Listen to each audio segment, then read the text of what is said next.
Bom dia a todos e todas, bom dia a todos que estão nos acompanhando nesse momento aqui pela TVPT.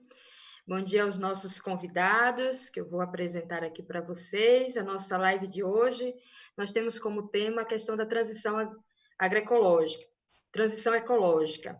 É um tema muito importante que a gente quer realmente trazer aqui para todos vocês, né, questões extremamente relevantes no que diz respeito a gente debater essa questão da transição ecológica, que é um tema que o Partido dos Trabalhadores já vem debatendo, dialogando no seu programa de governo de 2018, Lula Haddad, a gente já apresentamos, né, questões relacionadas, porque é um tema importante para o futuro da sociedade. Nesse sentido, a questão da transição agroecológica, a gente quer fazer um debate que ela seja um eixo, né, importante nesse debate agora. Nós estamos num ano eleitoral. É necessário que a gente pense também o desenvolvimento do município, essas questões, a partir dessa visão, a partir do ambiente de uma proposta para o desenvolvimento sustentável, com sustentabilidade nos nossos municípios, numa perspectiva, né, também tanto da conservação, da preservação da nossa biodiversidade, das nossas riquezas naturais, como as questões também, né, no que diz respeito ao alimento saudável, à segurança alimentar, a nossa vida, a vida do planeta.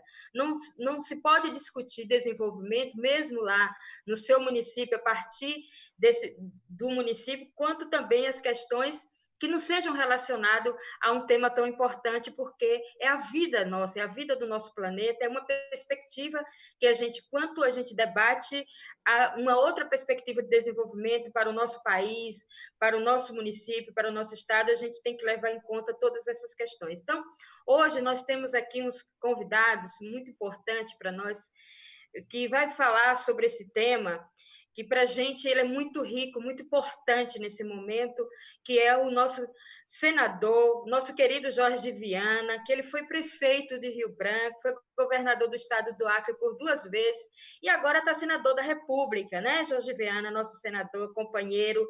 Ele está senador agora nesse mandato, 2011 até Não, não, 2019. Oh, desculpa, já vem no mandato, né? Porque de senador é uma data de 8 anos, né, gente? Então, a gente temos aqui o nosso senador da República, Jorge Viana, temos o nosso querido deputado federal de São Paulo, reeleito agora, nosso querido Newton Tato, que também é secretário de Meio Ambiente e Desenvolvimento do Partido dos Trabalhadores a nível nacional. Ele é um companheiro que tem um engajamento, um envolvimento muito grande com esse tema, é uma liderança política do Estado de São Paulo, mas que faz esse debate com a gente no âmbito nacional, tem contribuído ricamente com essas questões para o Partido dos Trabalhadores e também para as propostas nossas do conjunto dos movimentos, das organizações que debate e conduz esse tema a nível nacional. E temos aqui um outro convidado muito especial, que a gente, dos movimentos sociais, também tem uma honra sempre quando ele está com a gente no debate, que é o nosso querido Laudislau. Ele é um economista, né, graduado na Universidade Católica de São Paulo, é um economista que vem ao longo desses mais de muito tempo, né, contribuindo, é autor de 40 livros na temática economia, num outro olhar para a economia, e a gente não poderia deixar de fazer um debate como esse hoje, para todos vocês que estão nos acompanhando. Esse vídeo também vai continuar aí na TVPT, sem a presença ilustre dessas pessoas que têm contribuído ricamente com essas elaborações, tanto no âmbito, né, das organizações sociais, da sociedade como um todo.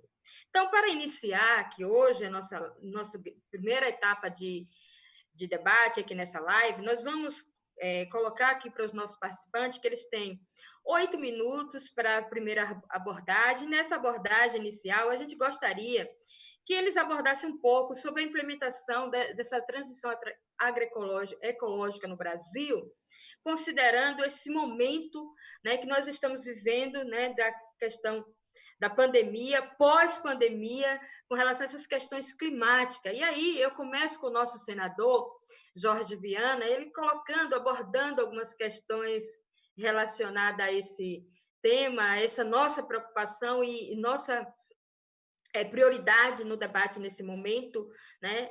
Então, senador, como é que você está vendo tudo isso nesse momento de pandemia, pós-pandemia, essas questões toda climática e todo esse contexto que nós estamos vivenciando no Brasil e no mundo, e essa questão da transição ecológica aqui no Brasil pós-pandemia, onde a gente pretende construir uma nova perspectiva de projeto de sociedade para o nosso país? Então, no roteirinho estava que era o Gilmar, que era o Newton, o Tato, e eu até fiquei mais tranquilo, mas não tem problema de começar, eu queria cumprimentar todos. Desculpe, O Ladislau, aqui o roteiro que eu recebi. o Newton e você, Elisângela. Obrigado pelo carinho, pela acolhida. Primeiros mestres.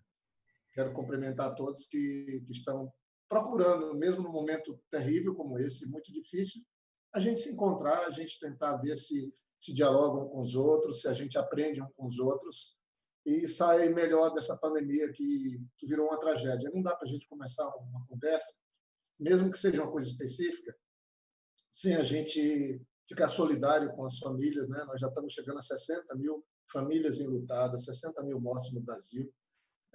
O mundo está chegando a 500 mil de mortos por conta dessa pandemia. 10 milhões de pessoas infectadas. Eu já peguei essa doença, já me curei, graças a Deus. Na Amazônia, no Acre, a gente está chegando a 400 mortes. É uma coisa inimaginável, um estado que tem 800 mil habitantes, né? Chegando nas aldeias indígenas, nos nossos povos. Muito triste tudo que está acontecendo e muito dessas mortes. Eu não estou aqui querendo fazer uso político, mas muito dessas mortes, ou milhares delas, poderiam ter sido evitadas se o Brasil tivesse um governo que adotasse as medidas conforme a orientação da comunidade científica, dos médicos, da ciência, e com seriedade e harmonia com governadores e prefeitos. O mundo inteiro fez isso, Estados Unidos e Brasil, mas mais o Brasil, teimou, e agora o Brasil é um ponto de referência negativo no meio de uma pandemia, que é uma coisa terrível. Mas, exatamente falando da pandemia, eu acho que dá para fazer uma conexão com essa transição ecológica que a gente fala. Primeiro, eu penso que o Partido dos Trabalhadores é um dos que tem uma grande oportunidade de se reinventar também nos compromissos. O PT tem uma história muito bonita. Realizou muito no nosso país, em cidades, nos estados e também no governo federal. Mas nós nos vitimamos, nós fomos vítimas, nós erramos, nós cometemos algumas falhas. Isso deu um espaço para que setores intolerantes, para que setores com outros interesses que não aceitavam a liderança igual Lula, assumissem posição e nos danificasse, inclusive a ponto de ter um impeachment e a ponto de ter um Bolsonaro presidente. Então, o Brasil está vivendo uma espécie... Eu não gosto dessa palavra, porque eu gosto de ser positivo, de ter esperança e fé, mas parece que a gente está vivendo uma maldição. Mas não é uma coisa só isolada do Brasil. Isso é uma questão que está vindo já há algum tempo como uma onda na humanidade. Nós tivemos o avanço de governos ultra radicais de direita, ultraliberais, e foi se agravando os problemas sociais, as mazelas do mundo. Né? Isso aconteceu, inclusive, na Europa, no velho continente. Mas aconteceu agora. Nós temos o Trump nos Estados Unidos, Bolsonaro aqui, ninguém merece. Mas aqui em volta também nós tivemos sérios problemas de mudança de governo. E o que é que isso tem a ver com a pandemia? Eu acho que, então, na minha percepção, o mundo estava doente, o mundo está adoecendo. Mas o mundo está doente por conta do ser humano, de um dos depositários mais importantes da vida, que somos nós, porque a gente pensa. Então, se nós temos essa capacidade de pensar, de nos relacionarmos, eu acho que nós deveríamos cuidar das outras vidas do planeta. E eu acho que o ser humano está doente. Nós estamos doentes. Parece que as pessoas resolveram botar para fora o que elas têm de pior e não de melhor. Aí, nós vimos num processo de piora, uma ação consumista, um padrão de produção e consumo insustentável. O planeta começou a sentir, nós fomos viver, então, esse ambiente de risco de mudança climática que é real. Os eventos climáticos cada vez mais perto uns dos outros, com maior dano, e aí chega um vírus e põe o mundo de joelho. Veja só, essa pandemia, que é a maior tragédia das nossas gerações, ela está sendo uma coisa que que ninguém podia imaginar, mas ela botou o mundo de joelho. E esse vírus nem vida tem. Pelo menos alguns estudos apontam que o vírus ele não tem vida, ele é um fragmento que é transmitido, que se apropria, entra numa célula, é reproduzido naquela célula, multiplicado e pôs o mundo inteiro de joelho. Quando eu vi aquele porta-avião Roosevelt, todos, que é uma fortaleza que mata, com propulsão nuclear, ela é mais poderosa do que muitos países do mundo, o seu poder de destruir. Quando eu vi todo mundo desembarcando por causa de um vírus, eu falei, poxa vida, talvez agora, diante dessa tragédia, a gente reflita sobre que vida que nós estamos tendo no planeta, que mundo que nós estamos fazendo, que risco nós estamos pondo na Terra. Ontem estava celebrando os 20 anos da Carta da Terra. E essa semana agora teve um artigo muito lindo do Leonardo Boff, do querido nosso Leonardo Boff. E ele fala de transição ecológica. Ele coloca isso com muita clareza, que o modelo liberal, os modelos, inclusive de democracia, os modelos que nós estamos experimentando, eles não se sustentam. Que nós temos que passar por uma profunda mudança. E quem sabe agora, depois da pandemia, a gente não tem uma oportunidade de experimentar essa mudança. Quando a gente traz isso para a política, a gente tem que falar dos partidos. Eu tenho que falar do Chico Mendes, que tem muito a ver com o que o Leonardo Boff coloca. Eu acho que a gente ter o Leonardo Boff junto com a gente, que para mim é um dos maiores pensadores sobre essa questão, e ele é um aliado nosso. Ele é o nosso professor. Ele pode nos ajudar. E eu acho que é quem mais pode, porque é quem há mais tempo está pensando sobre isso. Quando ninguém pensava, ele pensava. O Yuval Harari, que eu tenho uma admiração também, que se diz até liberal, mas é um futurista, também pensa muito nesse sentido. E acho que eu queria fazer uma conexão para você doar com o Chico Mendes. Há 30 anos atrás, eu tive o privilégio, há mais de 30 anos, eu, Marina, Binho, Tião, outras pessoas lá do Acre, nós tivemos o privilégio de conviver com o Chico Mendes. Ninguém falava de meio ambiente, de ecologia, não tinha tido as COPs, não tinha tido as conferências, nada. E o Chico Mendes era um seringueiro que despertou para a ideia de dizer, mas peraí, eu vou ficar só defendendo o trabalho, eu vou ficar defendendo só os direitos, mas por que eu não defendo o lugar que a gente vive? O planeta? Por que eu não defendo a floresta? Porque se eu defender a floresta, o seringueiro, o índio vai estar protegido. Foi essa a ideia do Chico. Uma ideia muito contemporânea, muito atual. Isso é pensar a sustentabilidade, isso é nos colocar um conceito. Mas mesmo naquela época, o Chico Mendes era visto como piada por alguns no Acre e até mesmo em encontros partidários. Ele chegava no PT, ele chegava na CUT, querendo discutir isso. Agora, pense alguém querendo discutir isso há 30 e poucos anos atrás. Então, veja que nós temos aí um espaço muito lindo de convivência nos movimentos sociais, nos movimentos sindicais e partidários, mas eu acho que a gente nunca trabalhou devidamente esse tema. Chico Mendes foi assassinado em 88, em dezembro. Nós, no Acre, nos pegamos e começamos um movimento político em cima do ideário dele e tivemos sucesso defendendo o meio ambiente, defendendo a floresta, defendendo os povos indígenas, defendendo a sustentabilidade. Aquilo não dava voto em canto nenhum, mas no Acre deu. Não levou para a prefeitura, não levou para o governo. Criamos conceito como de florestania, uma coisa extraordinária. E tivemos um enorme crescimento econômico no Acre, do ponto de vista do PIB, do ponto de vista da melhoria de renda, dos servidores públicos, da geração de emprego. Foi uma coisa extraordinária o que nós conseguimos no Acre em vários governos. Começou comigo no governo, depois com o Binho e depois com o Tião Viana. Então, veja que nós temos, inclusive, um case que a gente pode falar na segunda etapa, falando de prefeituras e governo, como é que pode fazer isso? Eu deixo para a segunda etapa. Mas, nesse momento, para mim, eu acho que essa questão global. O mundo inteiro, e eu já vou concluir, o mundo inteiro está tendo que tomar uma decisão no pós-pandemia. Já tem muitos pensadores, muitos economistas, eles estão trabalhando o pós-pandemia. Que mundo vai vir? É uma espécie de um pós-guerra.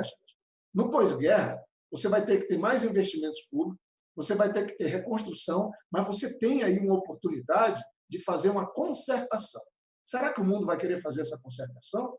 ou vai aproveitar e seguir na mesma balada insustentável e ampliando a mudança climática e ampliando os desastres e ampliando o custo à vida e pondo em risco a vida no planeta?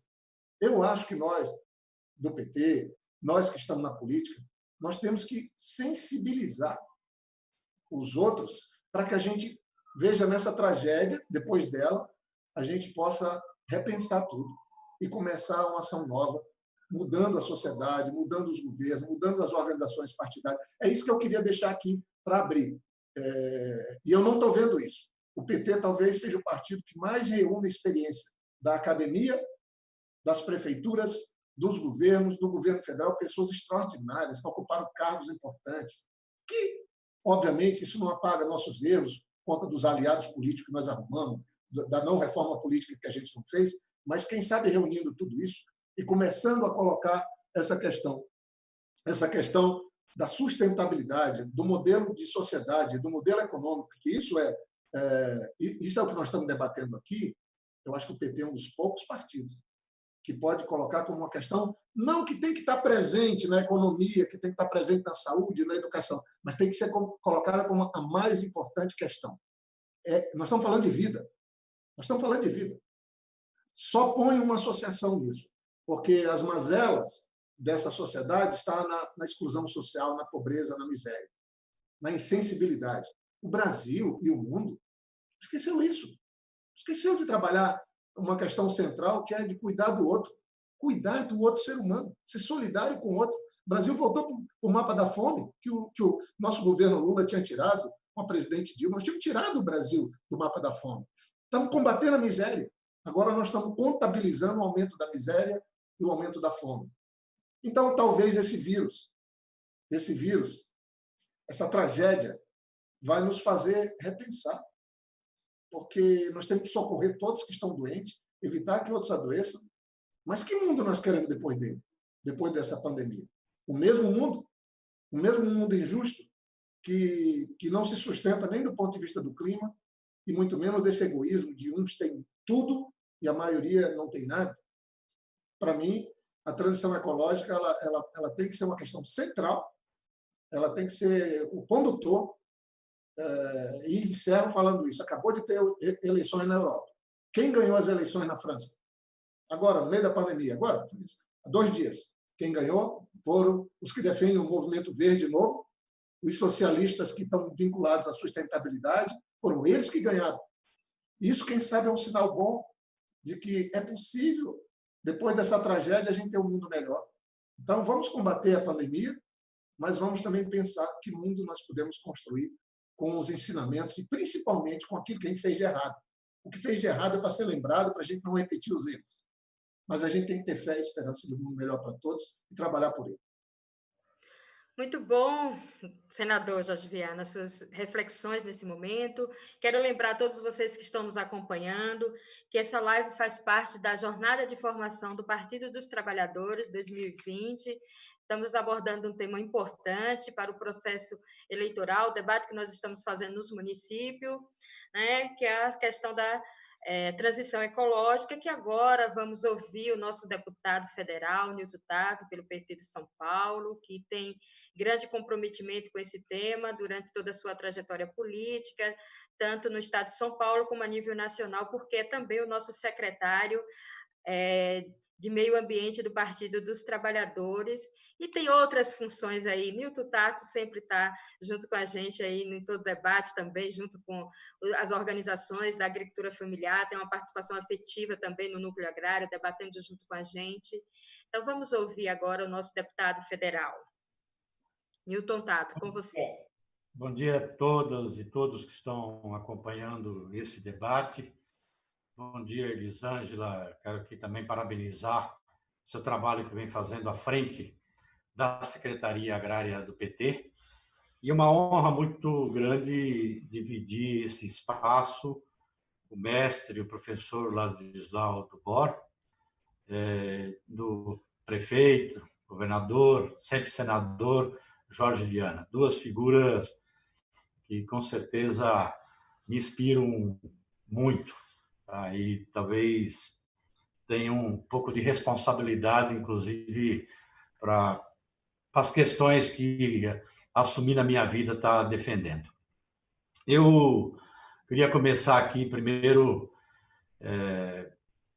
dando minha solidariedade aos parentes, amigos das mais de 60 mil vítimas do coronavírus,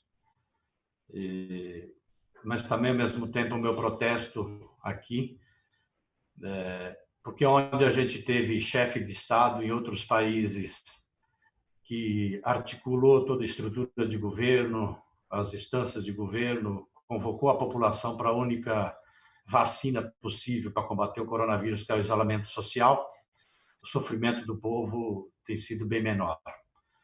E como consequência, e aí, evidentemente, o professor Ladislau pode até falar mais, aqui no Brasil, o impacto econômico, né, o sofrimento prolongado do povo brasileiro vai ser maior também, até pela irresponsabilidade e insanidade do Bolsonaro, que não só não atendeu às recomendações das autoridades da saúde, da Organização Mundial da Saúde, pelo contrário, ele participou de atos, convocou atos em desobediência ao isolamento social necessário. Então, as consequências econômicas, inclusive no Brasil, vão ser mais duradouras, tá, e mais profundas. E eu queria começar essa conversa aqui. A gente já vinha com uma crise ambiental profunda decorrente do próprio modelo de desenvolvimento implementado no mundo, desse capitalismo voraz, né, que quer produzir capital com mais velocidade, com exploração ilimitada, né, do uso dos recursos naturais, e a lógica do próprio capital, que é produzir capital, concentração de renda. Então, a gente já vinha com esse debate, né, com a necessidade urgente de incorporar a agenda da transição ecológica em todas as cadeias produtivas. Nós vimos, né, a própria ciência vem mostrando claramente que nós precisamos, né, diminuir as emissões de gases de efeito estufa, porque já temos a vida, de certa forma, como ela é hoje na Terra, no planeta, comprometida para os próximos 50, 100, 150 anos.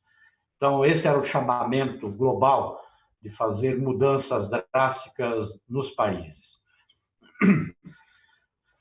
A pandemia traz, né, outros elementos aqui que nos coloca com mais urgência ainda colocar o debate da transição ecológica em todas as cadeias produtivas. E aqui hoje, inclusive, nos jornais estão colocando um outro fator que também nós precisamos enfrentar, que tem tudo a ver com o debate da transição ecológica, que é o debate da desigualdade. Então, os jornais hoje estão colocando que no primeiro trimestre desse ano, portanto, no início ainda da pandemia, da consequência da pandemia, né, os mais ricos do país tiveram um aumento da renda de quase 1%, enquanto 50% da população mais pobre do país tiveram uma perda, né, da renda de 6%. Não estou falando aí do primeiro trimestre, portanto, até março, início, né, pegando só o início das consequências econômicas, inclusive da pandemia. Outro aspecto que precisa dizer é o seguinte: a própria pandemia, ela também, a ciência está mostrando que é a decorrência da forma como a gente se relaciona com o meio ambiente, a forma como nós produzimos o alimento, né? A forma como nós acabamos com os habitats naturais de muitas espécies, que são os hospedeiros, né, da onde estão boa parte desses vírus, como o próprio corona, da forma como ele veio para o humano. Então, eu quero aqui, nesse primeiro momento, dizer o seguinte, que no Brasil nós precisamos enfrentar, né, e aí eu acho que já tem um avanço do ponto de vista conceitual, tá? Conceito da responsabilidade compartilhada e da responsabilidade diferenciada, que o Brasil teve um papel importante no debate sobre o clima no âmbito internacional de colocar esse conceito. Tá? O conceito da responsabilidade compartilhada mostra que o Brasil, Paraguai, a Bolívia, Guiné, Moçambique também têm responsabilidade, como a Holanda, a Noruega, a Alemanha, Estados Unidos, Canadá. Todos têm que fazer alguma coisa. A responsabilidade compartilhada mostra que nós precisamos encarar o debate da nossa relação com o consumo, da nossa relação com a comunidade, da nossa relação com a família, da nossa relação com o país, da nossa relação com o outro, da nossa relação com a natureza, da nossa relação com o meio ambiente. Então, todos têm algum grau de responsabilidade. Mas o conceito da responsabilidade diferenciada coloca que o Brasil não tem Brasil, Paraguai, Bolívia, Guiné, África do Sul não tem a mesma responsabilidade que a Holanda, Noruega, Dinamarca e assim por diante, Estados Unidos. Portanto, o conceito que foi implementado lá, que falou, olha, vocês desenvolveram, vocês criaram um padrão de vida, entendeu, para a sua população, que é insustentável, que o planeta não aguenta mais e, portanto, coloca em risco toda a vida no planeta. O debate da crise climática colocou essa questão. E nós, do Hemisfério Sul, estamos direito também de trilhar o nosso caminho de desenvolvimento. Só que nós não podemos mais trilhar o mesmo caminho que eles trilharam, que o planeta não aguenta. Portanto, vocês têm a responsabilidade de aportar recurso e tecnologia para que nós nos reinventamos aqui de como que a gente vai desenvolver, né, no sentido de desenvolver as capacidades das pessoas, criar melhores condições de vida para as pessoas. Portanto, então, nós precisamos encarar o debate também da desigualdade entre os países, entre as nações, tá? E dentro dos países também. Tá? Então, o Brasil, como um dos países que, ao longo da sua história, produziu uma das maiores desigualdades, a transição ecológica necessariamente passa pelo enfrentamento também com relação à desigualdade. Nós não podemos deixar essa pauta de lado. Ela é central da mesma forma que nós precisamos encarar, entendeu, né, o debate da transição ecológica. Porque quem sofre com as consequências da crise climática são os mais pobres. São os mais pobres que ocupam os lugares sensíveis do ponto de vista ambiental na hora que precisam buscar a sua moradia. Na hora que você tem um desastre, um rompimento de uma barragem, são os mais pobres. Uma enchente, são os mais pobres. São os mais pobres que não têm acesso e não têm o direito de consumir um alimento que não tenha veneno, né? São os mais pobres que sofrem as consequências depois das doenças causadas, né, pela inconsequência do nosso modelo da agricultura.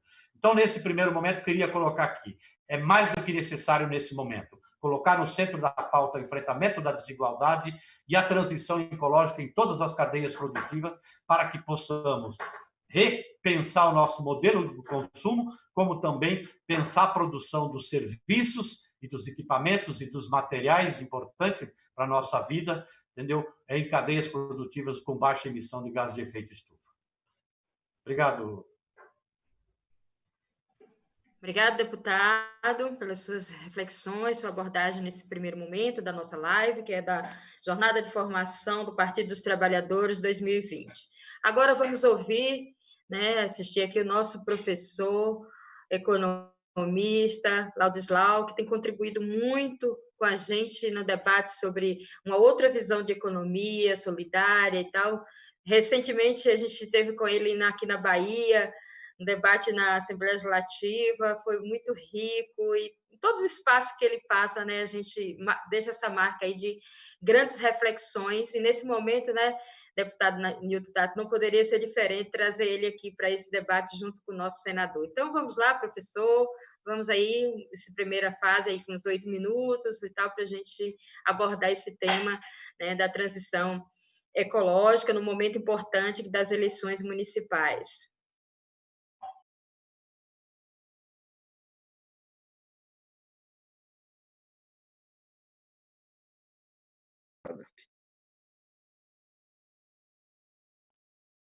O som, professor. O microfone. Sim, eu tinha colocado. Dá os parabéns pela iniciativa. Tá? Nunca tivemos tão isolados, mas nunca tivemos tão conectados. É impressionante o clima geral, eu acho que isso vai muito no que o Jorge Viana estava falando, né?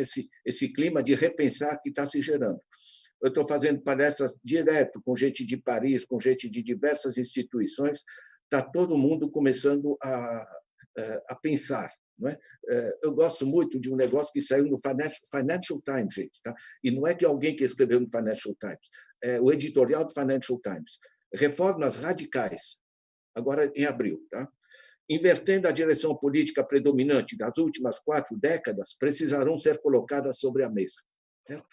O Financial Times sugeriu que reformas consideradas excêntricas, como renda básica e imposto sobre a riqueza, portanto, imposto sobre a fortuna, terão que estar presentes na composição. Isso é muito importante, tá? Porque isso é lido pelos banqueiros do mundo, por toda essa gente. Ou seja, realmente estamos no momento que as pessoas estão começando a pensar. Eu vou muito na linha tanto do Jorge como do Newton, né? Que é a visão, digamos, articulada dos desafios que a gente enfrenta, e, em particular, articulada com a desigualdade, né? Hoje a gente sabe o que a gente tem que fazer, né? Nós temos que ter como modelo, como visão, uma sociedade que seja economicamente viável, mas socialmente justa e ambientalmente sustentável. Tá?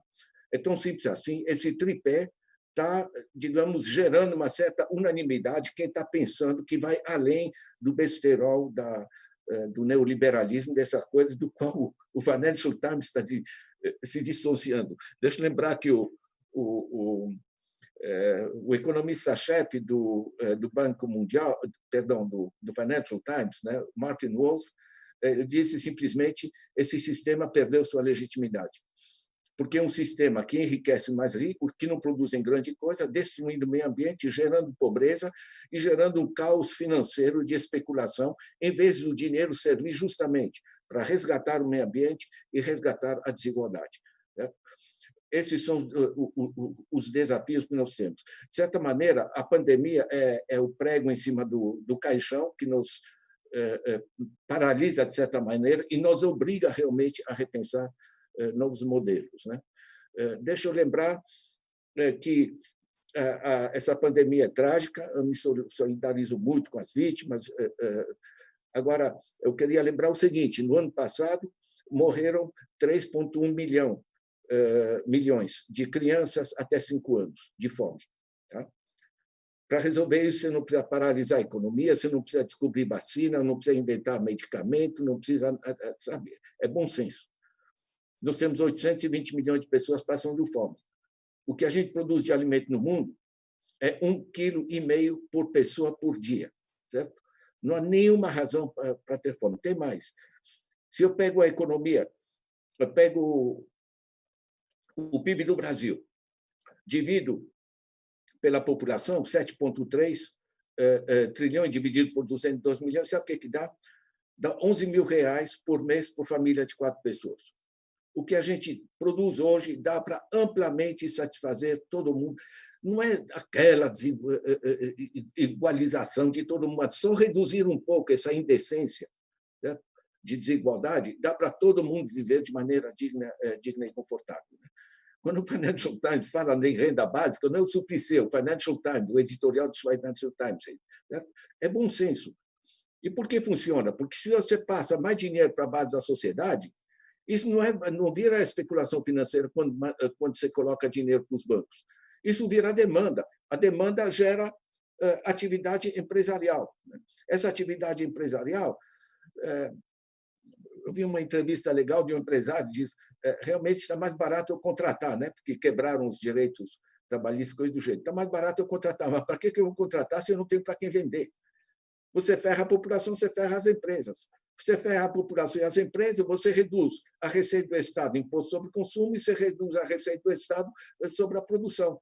Resultado, eu peguei os dados do Tesouro, nunca teve um déficit tão grande como desde que eles assumiram aqui, esse bando aí assumiu esse governo. Então, eu acho que essa visão, na realidade, aí mencionou o Leonardo Boff, mencionou todo esse nosso trabalho, né? A gente pega a dimensão agroecológica, e ecológica em geral, né? Mas, na realidade, é a visão da sustentabilidade, onde o equilíbrio do econômico, do social e ambiental tem que ser reencontrado. Né? Eu acho que esse processo, essa visão mais ampla, digamos, da sustentabilidade que eu colocaria na mesa. Nosso problema não é econômico, nosso problema é de organização política e social, porque a gente sabe o que fazer, está aí os objetivos do desenvolvimento sustentável, a Agenda 2030, temos os recursos, né? Só queria lembrar que o Brasil tem no exterior, tinha em 2012 520 bilhões de reais em paraísos fiscais, perdão, 520 bilhões de dólares, tá? Dá mais ou menos 2,5 trilhões de reais, o que dá mais ou menos 1/3 do PIB. Não investem, não pagam impostos, certo? Então, na realidade, nosso problema não é de pobreza, nosso problema não é saber o que fazer, nós temos recursos financeiros, nós temos os objetivos, o nosso problema é voltar a ter uma forma de organização política e social, em particular com a descentralização e com a redistribuição que esse país necessita. Sem isso, simplesmente, as coisas não funcionam.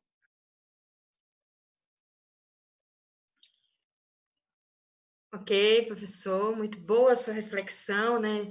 Trazendo aqui para a gente nesse momento. Agora vamos para a segunda etapa, e aí a gente vai voltar aí com o senador Jorge Viana. Nessa perspectiva, senador, desse ano como um ano eleitoral, né? E a gente está discutindo projetos e planos de governos, né, em todos os municípios desse país. Como você vê esse tema da transição ecológica nesse debate a nível municipal? O que você sugere nesse âmbito, né, do debate a nível de município? Porque a gente sabe que ele tem que acontecer em todo o âmbito, né, do município, nacional, estadual e nacional, mas agora nesse foco mesmo do desenvolvimento, né, local, municipal. Como que você aborda isso, senador? Depois também a gente vai ouvir os nossos outros convidados, o professor Laudislau, economista, e também o nosso deputado federal Newton Tato. Olha, primeiro, assim, o bom Newton ter colocado essas coisas, e o professor Ladislau, que com muita clareza e objetividade nos fez pensar um pouco. Eu também até agregaria, não é só o Financial Times, mas, de fato, está tendo agora um movimento de grandes pensadores econômicos ingleses com americanos, pensando pós-pandemia, todos trabalham nessa linha. Mas eu vou radicalizar um pouco, professor. Vamos pegar o resultado de Davos esse ano, antes da pandemia. Davos, o Fórum Mundial que tem a responsabilidade por esse mundo desigual, esse mundo injusto, eles caiu a ficha num aspecto, sempre pensando no econômico. Falaram, olha, se nós não trabalharmos a questão da mudança climática, nós não vamos a lugar nenhum. Então, eles estão propondo. Claro que, no caso deles, para ganhar mais dinheiro ainda, porque, óbvio, os eventos climáticos se repetindo, se aproximando um dos outros, causam prejuízo para as empresas. Causando prejuízo para as empresas, os acionistas perdem. Então, veja que todo mundo está sendo afetado. Só que nós deveríamos pensar uma solução para todos, e não para um grupo que está no mercado financeiro, que está com um padrão de vida que nem o mundo sustenta distribuir para todos. A pandemia veio com essa tragédia para nos fazer pensar. Olha, eu de novo vinculo isso ao pós-guerra. O Brasil, que é um país que começou a dar certo alguns anos atrás, acho que a sensibilidade do presidente Lula mostrou que é possível fazer grandes mudanças no país, mas o Brasil está dando passo para trás. Perigosamente, a pauta do atual governo é a pauta de costumes. Costumes, não de uma sociedade solidária, que olha para o lado, que vê quem está com fome, que vê que tem que ajudar uns aos outros. É uma pauta de costumes que acirra a exclusão. Como nós temos uma parcela brasileira, esse movimento 70-30, ele também nos dá a condição de pensar um pouco. Sim, tem 30% ativista, irracionais, barulhentos, que vão para as ruas, que soltaram campanhas de mentira, que conseguiram ganhar até uma eleição. E a passividade de 70%, sei lá quanto, levou a uma posição de piora no nosso país. Piora em todos os aspectos. Então, para mim, nós estamos nas eleições municipais.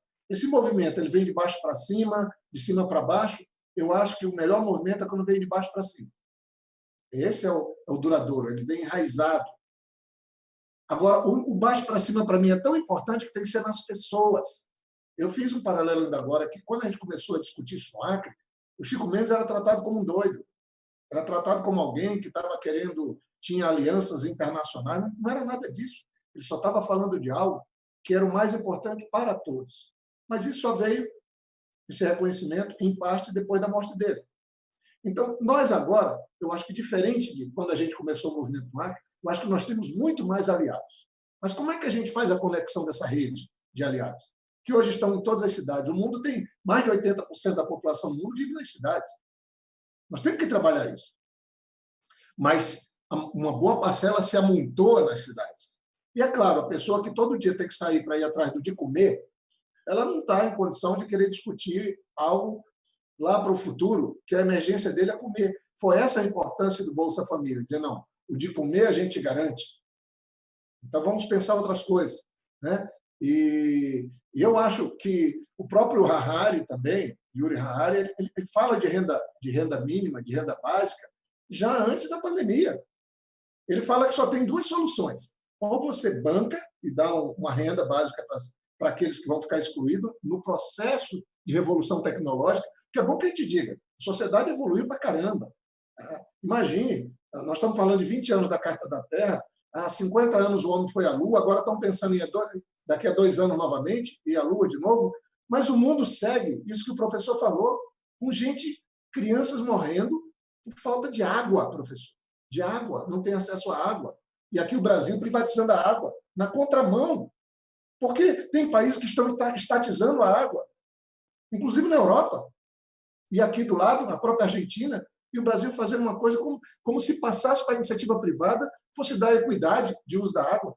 Nós temos 2 maiores aquíferos, 2 maiores aquíferos do mundo, o Alter do Chão e o Guarani, e estão privatizando a água. Não dá para entender. Então, a receita que nós estamos vendo no mundo, mas especialmente aqui no Brasil, esse modelo, a validade está vencida. Ele não se sustenta, ele é péssimo. A pandemia veio, trouxe essa tragédia toda, e nós vamos ter que pensar o que fazer depois dela. E para mim, partidos, prefeituras, pode ser um começo. Eu digo aqui para os prefeitos, candidatos a vereadores, não tenham medo de estudar, de se pegar em temas, de defender o coletivo, de defender o melhor para todos. Eu falo sempre, quando a gente defende e cuida do todo, o pedaço da gente está dentro. Eu falava isso muito no Acre. Eu troquei o administrar por cuidar.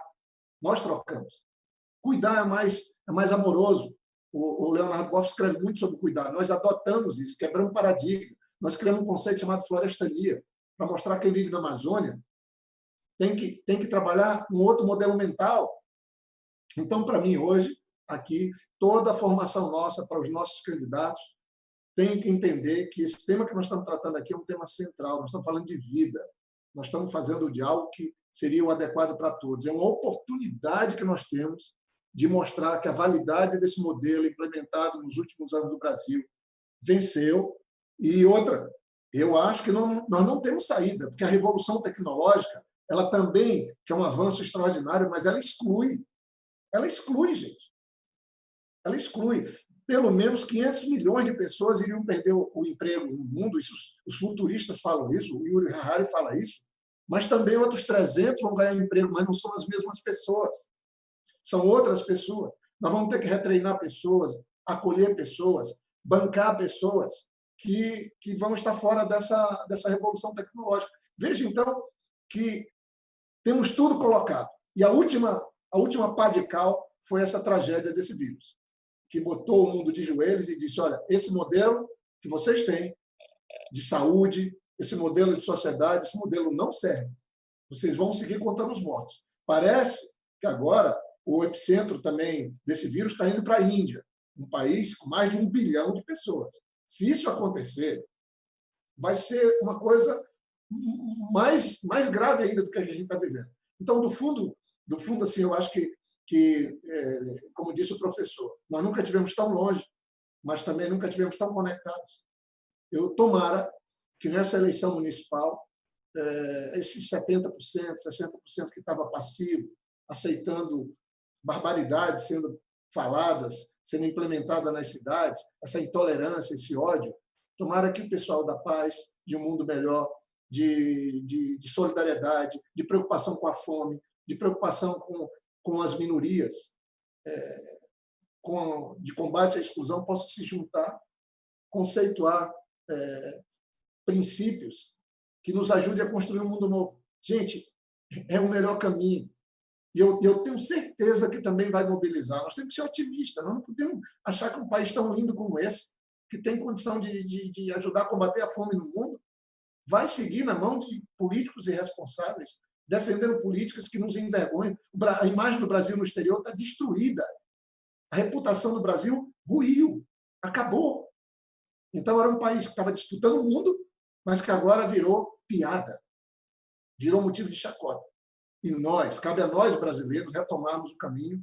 E o processo de eleição é importante, mas acho que um partido igual ao PT precisa fazer, não estou falando de fazer autocrítica, de ficar batendo chicote, mas reconhecer que a gente também perdeu as janelas que foram abertas, não fizemos o que tinha que ser feito, mas agora, mesmo no meio de uma tragédia dessa, está se abrindo janelas para a gente repensar e colocar no ponto central essa transição ecológica nos conduzindo. Muito obrigada, senador. Muito legal suas reflexões para esse momento nosso. Nós vamos voltar agora novamente com o nosso economista, professor Laudislau, frente a esse desafio eleitoral, onde a gente está pensando os nossos projetos de desenvolvimento dos municípios para essa disputa eleitoral das eleições municipais. Lembrando que nós estamos numa live aqui da Jornada Nacional de Formação do Partido dos Trabalhadores e das Trabalhadoras, o que gostaríamos de ouvir, professor, as suas sugestões, as suas contribuições para nosso pessoal, as nossas lideranças que estão nesse desafio das eleições municipais.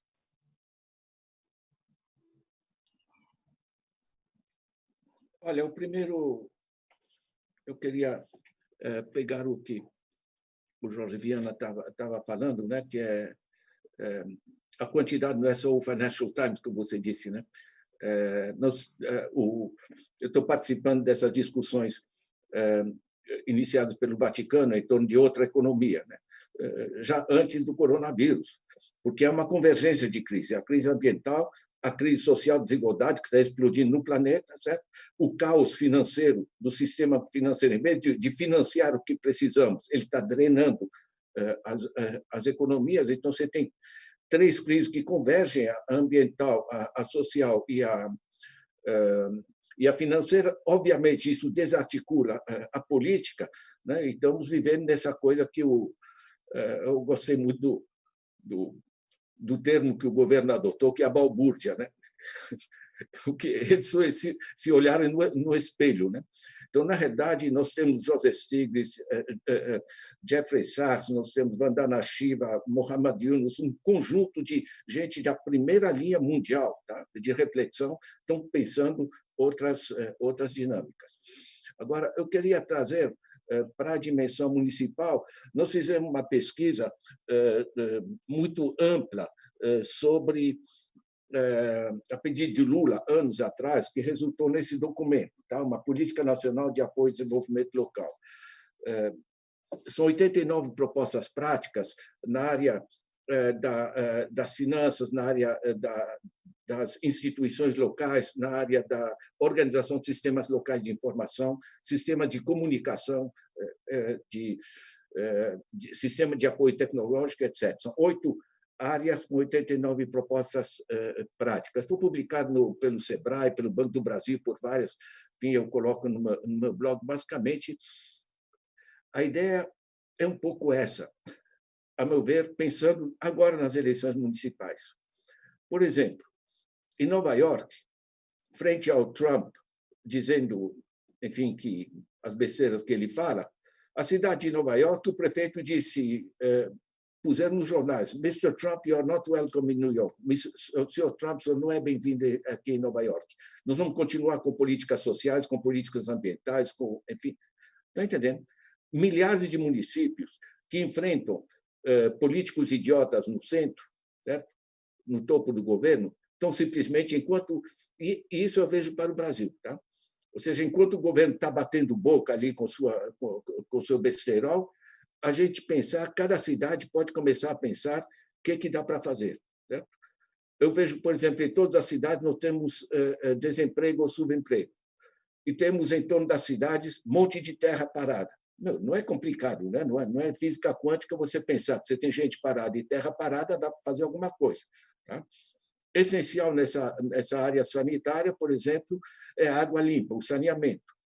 É uma desgraça essa privatização agora que estão fazendo, quando no resto do mundo, Jorge, são mais de 200 cidades que já remunicipalizaram a água.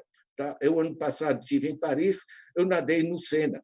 Entende? Que eles cercaram uma parte do Sena, a gente pode ficar nadando ali, tem gente pescando no Sena. Ou seja, quando você pensa em termos econômicos, isso é uma estatística que vale para praticamente todos os países da Organização Mundial da Saúde. R$1 que você coloca saneamento básico, são R$4 que você deixa de gastar com doenças. Então, você não está gastando, como diz o governo, você está investindo, porque você libera muito mais recursos para fazer outras coisas. Né? Nós temos uma subutilização radical da mão de obra, temos uma subutilização das finanças, porque o sistema financeiro drena. Nós já temos 115 bancos comunitários de desenvolvimento. Da mesma maneira como aqui a favela de Heliópolis criaram a sua organização local, comunitária, e fazem vaquinhas para alugar ambulâncias, para financiar as coisas necessárias, nós podemos transformar isso numa reapropriação dos sistemas financeiros na base da sociedade. Na Alemanha, os alemães não colocam o seu dinheiro em banco, colocam em Sparkassen, são caixas de poupança municipais e a própria comunidade controla o seu dinheiro. Na Califórnia, há 2 meses atrás, o governador finalmente autorizou todos os municípios do estado da Califórnia, é a 5ª economia mundial, né, vão poder criar seus bancos públicos municipais, ou seja, reapropriar-se da sua poupança. Sabe por que é tão importante?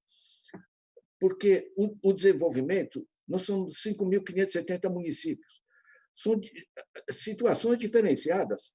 Não é o dinheiro lá em cima, o ministro que vai saber alguma coisa. O ministro gosta de receber o prefeito, fulano, que bom te ver, então vamos acertar as coisas. A política decente é repassar o dinheiro descentralizado para os municípios, porque no nível do município, né, a pessoa que mora na rua, que sabe que rua vira lama quando chove, quais são os problemas essenciais nos diversos lugares. Né?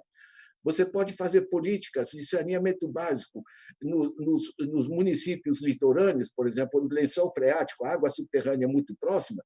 Você tem bairros pobres, periferias pobres, pessoas põem poço, latrina, o lençol freático é muito próximo, você tem ali um coquetel, você tem doenças, você mata o turismo porque você contamina as praias, você mata a pesca pela poluição da água. Saneamento básico é um efeito multiplicador. Então, há recursos. Em particular, município por município. Então, se você repassa o dinheiro, em vez de repassar para os bancos, como estão repassando, e aí o banco paralisa o dinheiro, né? O Paulo Guedes diz que o dinheiro está empossado, com C cedilha, né? Estão progredindo. É um negócio de uma idiotice, porque os bancos não estão repassando para as empresas, certo? Não estão dinamizando a economia. Eles se tornaram um dreno. Agora, se você repassa o dinheiro para a base da sociedade, isso se transforma em pequenas iniciativas de investimento de infraestruturas, em efeitos multiplicadores, por exemplo, saneamento básico. Isso dinamiza, inclusive, as atividades empresariais e, por sua vez, gera, através do imposto de consumo, imposto sobre a produção, gera retorno para o Estado, e o ciclo gira. Né? O que eles fizeram é que, a partir de 2014, porque com a Lava Jato, as eleições e a mobilização que fizeram a partir de 2014, já não tem mais governo, né? Você tem toda essa fase que eles se apropriaram das políticas, Joaquim Levy, toda a fase dos bancos. Nós estamos com a economia parada, nós estamos no mesmo nível que 2012. Certo? Isso é antes do coronavírus. Né? Então, na realidade, a retomada do bom senso, né? Eu gosto muito dessa frase do Banco Mundial, que diz que a fase de 2003 a 2013 The Golden Decade of Brazil, a década dourada da economia brasileira. Porque funciona, você passa dinheiro para a base. A base, o Paulo Guedes diz que o dinheiro para a base, eles gastam e desaparece. Quando eles gastam, isso entra na mão de empresas. As empresas podem empregar e produzir. Tanto o gasto gera imposto sobre o consumo, como a atividade empresarial gera imposto sobre a produção, e a conta fecha. Certo? Tanto assim que o déficit é essencialmente gerado por essa turma. Eu fico muito... Você sabe que eu sou economista, o que é uma desgraça, né? Porque o grosso do pessoal, quando vê as bobagens que os caras falam, balança a cabeça e não entende lhufas. Agora, eu entendo e sei o tamanho da farsa que eles estão trazendo para nós. Né? O Nilton dá risada sobre essas coisas, mas sorrindo, viu, Nilton? Ok, professor. Muito bom mesmo as suas reflexões, as suas considerações aí nesse processo. É fantástico. Vamos agora, deputado, né, para a última etapa aí, colocar a partir... Você também que é uma liderança, né, política, um deputado federal, um parlamentar, e nesse momento, né, de eleições municipais, nesse debate que nós estamos fazendo nos municípios, de projetos municipais, de desenvolvimento e tal, qual é suas reflexões, as suas considerações, a sua, né, como é que diz, as suas recomendações aí para o debate dos planos municipais, dos programas de governo no âmbito municipal nesse momento, sobre a questão do tema que nós estamos debatendo aqui, que é muito relevante, que é a questão da transição ecológica. Com você, Nito Tato. Nessa segunda rodada aqui, eu queria, na verdade, provocar no sentido positivo, Ladislau. Nós estamos precisando muito de você. Estou falando dos economistas que estão abertos com os desafios que está colocado aí para o debate da transição ecológica, porque tu sabe muito bem o quanto que é difícil dialogar com os economistas em geral, tá? Então, nessa conjuntura, nós precisamos muito de pessoas como você. Eu queria aqui, nessa última parte, até porque nós estamos aqui num curso de formação, em especial por causa dos nossos companheiros e companheiras que estão no processo para a disputa eleitoral deste ano, eu queria recomendar alguns materiais aqui que é importante e que tem muito subsídio, além desse que o professor Ladislau já colocou. O Brasil contribuiu muito com o debate dos objetivos do desenvolvimento sustentável. O Brasil teve um papel importante a partir das nossas experiências de governos do presidente, a partir do âmbito não só dos governos municipais, mas também do governo nacional do presidente Lula, presidenta Dilma. Então, e o conceito da transição ecológica ele está bem permeado, principalmente o conceito da transição ecológica e como resolver os grandes problemas sociais, em especial calcado aí na questão da desigualdade. Então, é um material importante para todos acompanharem. Nós, sob a coordenação da Agnes e do Moisés Savian, que é do Setorial do Meio Ambiente, nós acabamos de participar do processo de atualização do modo petista de governar, onde o eixo da transição ecológica ele permeia todo o documento, e nós, pelo setorial, também então, elaboramos um conjunto de recomendações sobre políticas ambientais, gerenciamento climático e transição ecológica para os municípios brasileiros. Tá? E também, recentemente, coordenada aí pela Elisângela, do setorial agrário, tem um documento muito importante que é a plataforma Campo, Floresta e das Águas, então um documento atualizado também com uma série de recomendações. E aqui são questões como, por exemplo, município, o ente municipal, tá? A prefeitura, tá? Em qualquer cidade, é o maior comprador de produtos e serviços de qualquer cidade, se a gente for olhar. Então, na hora que você for comprar, por exemplo, toda a alimentação para a prefeitura, se você compra da agricultura familiar, se você compra lá com base agroecológica, tá? Você já está trabalhando o conceito ambiental. Se você toma uma medida que você paralisa, proíbe a pulverização de veneno, a pulverização aérea no seu município, tá? Você está contribuindo para o cuidado do solo, para o cuidado dos animais, para o cuidado dos mananciais, do lugar que capta água, e está contribuindo aí para o debate, para o enfrentamento desse modelo de produção da agricultura. A hora que você for comprar produtos e serviços, você vai verificar se aquela cadeia produtiva, se aquela empresa emite mais ou menos, né, gás de efeito estufa, você está incorporando, né, a questão da transição ecológica. Tá? Ou a hora que você vai definir, entendeu, a planta para você cobrar o IPTU, entendeu? Se aquelas residências estruturadas que estão nos bairros onde você tem infraestrutura de equipamento e políticas públicas, tá? Se elas vão pagar mais ou menos do que aquela, entendeu, que está num bairro onde você não tem os equipamentos públicos. A hora que você adota uma política para poder investir em moradia, aonde você tem infraestrutura, e com isso tá, você inibe, inclusive, né, a ocupação de áreas sensíveis do ponto de vista ambiental, áreas que são importantes, às vezes, até para a produção de água do município, você está adotando uma política agroecológica. Né? Enfim, eu estou falando que são questões práticas do dia a dia, que na gestão municipal, naquilo que se pensa do município, onde você incorpora, de fato, o conceito. Como é que você coloca, né, a prefeitura, na hora que ela vai cobrar os seus impostos, na hora que ela vai arrecadar, de quem arrecada mais, né? Você coloca o conceito, polui mais, vai pagar mais, entendeu? Tá onde tem equipamentos públicos e onde tem serviços públicos, paga mais IPTU. Tá? Quem polui menos tem que ter políticas, né? Incentivos para poder desenvolver a sua atividade econômica. A prefeitura, dependendo do tamanho dela, do orçamento dela, ela é indutora, inclusive, de atividades econômicas. Que tipo de atividade econômica você vai potencializar? Você vai potencializar aquilo que você tem, né, de riqueza no seu município, de oportunidade de gerar trabalho e renda?